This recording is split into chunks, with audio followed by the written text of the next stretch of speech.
For today's video ay ituturo ko naman sa inyo kung papaano mag-transfer ng pera from PNB to GCash. So kung gusto mo malaman kung papaano, panoorin niyo po ang video na to pagkatapos ng aking intro.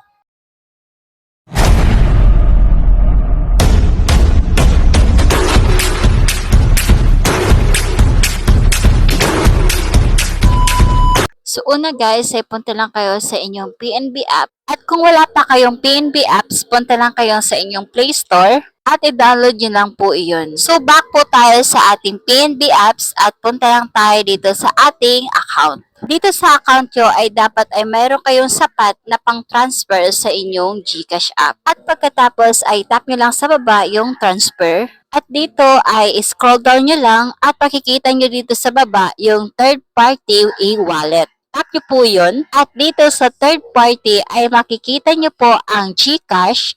Tap nyo po yun. So yun guys, dito makikita nyo sa receiver account number, ilagay nyo lang po yung GCash number nyo dito. At sa account name naman, ilagay nyo lang dito yung name nyo sa GCash. At sa amount, kung magkano ang itatransfer nyo sa GCash. At dapat din guys, mayroon kayong 20 pesos na tira dito para sa inyong service fee o bayad doon sa inyong pagta-transfer sa GCash. At pagkatapos, tap nyo lang yung real-time buy instant fee.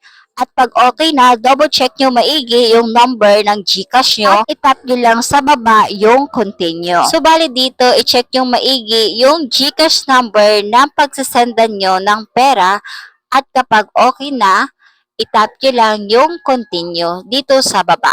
At mayroon yan magte-text sa inyo na OTP at ilagay nyo lang dito sa box. At kapag okay na, tap nyo lang yon confirm. So, ganun lang guys ang gawin nyo kung gusto nyo i-transfer sa GCash yung pera nyo sa PNB.